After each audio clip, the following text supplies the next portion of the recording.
Special মশলা বাড়িতে তৈরি করে কিভাবে রেস্টুরেন্টের সাথে বাড়িতেই চিকেন কারি তৈরি করেছি তার রেসিপি আজকে শেয়ার করছি।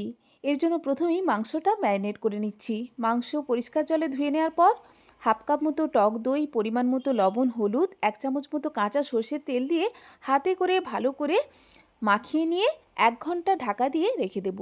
1 ঘন্টা পর রান্নাটা করে নেব। রান্নাটা করার জন্য পেঁয়াজ, রসুন, টমেটো কেটে নিচ্ছি। কড়াইতে সর্ষের তেল দিয়ে 2টো তেজপাতা, কেটে রাখা পেঁয়াজ, লবণ দিয়ে গোল্ডেন ব্রাউন করে ভাজার পর 2 চামচ মতো রসুন বাটা দিয়েছি। রসুন বাটা ভেজে নিয়ে 1 চামচ মতো আদার বাটা দিয়ে আদার বাটা ভাজা হলে দিয়ে দিয়েছি টমেটোকে ভালো করে ভেজে নিয়েছি। এরপর 1 চামচ জিরের গুঁড়ো, 1.5 চামচ ধনের গুঁড়ো, পরিমাণ মতো হলুদ দিয়ে একটু নাড়াচাড়া করে নিয়ে গুঁড়ো মশলা দিয়ে দিয়েছি ম্যারিনেট করা মাংস। গ্যাসের ফ্লেম লোতে রেখে ঢাকা দিয়ে মাংস কষাতে দিয়ে দেবো।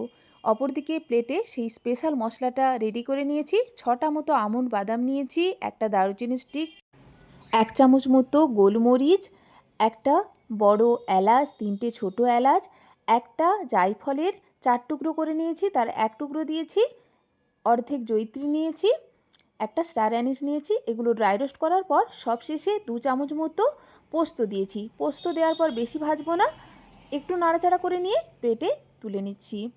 ঠান্ডা হলে মিক্সিং জারে এটা মিহি করে গুঁড়ো করে নেব। এরপর দেখুন ঢাকা দিয়ে আধ ঘন্টা মাংস কষানো হয়ে গেলে স্পেশাল গুঁড়ো মশলাটা দিয়ে দিচ্ছি, যেটা মিক্সিং জারে গুঁড়ো করে রেখেছিলাম। এরপর আবারও একটু নাড়াচাড়া করে নিয়ে ঢাকা দিয়ে 15 মিনিট মতো কষিয়ে নেব। মোট 45 মিনিট মাংস কষানো হয়ে গেছে গ্যাসের ফ্লেম লোতে রেখে। এরপর 1 কাপ মতো গরম জল দিয়ে ঢাকা দিয়ে মাংস সেদ্ধ করতে বসিয়ে দেব। বেশি জল দিচ্ছি না, গ্রেভিটা একটু ঘনই হবে যেহেতু চিকেন কষা তৈরি করছি।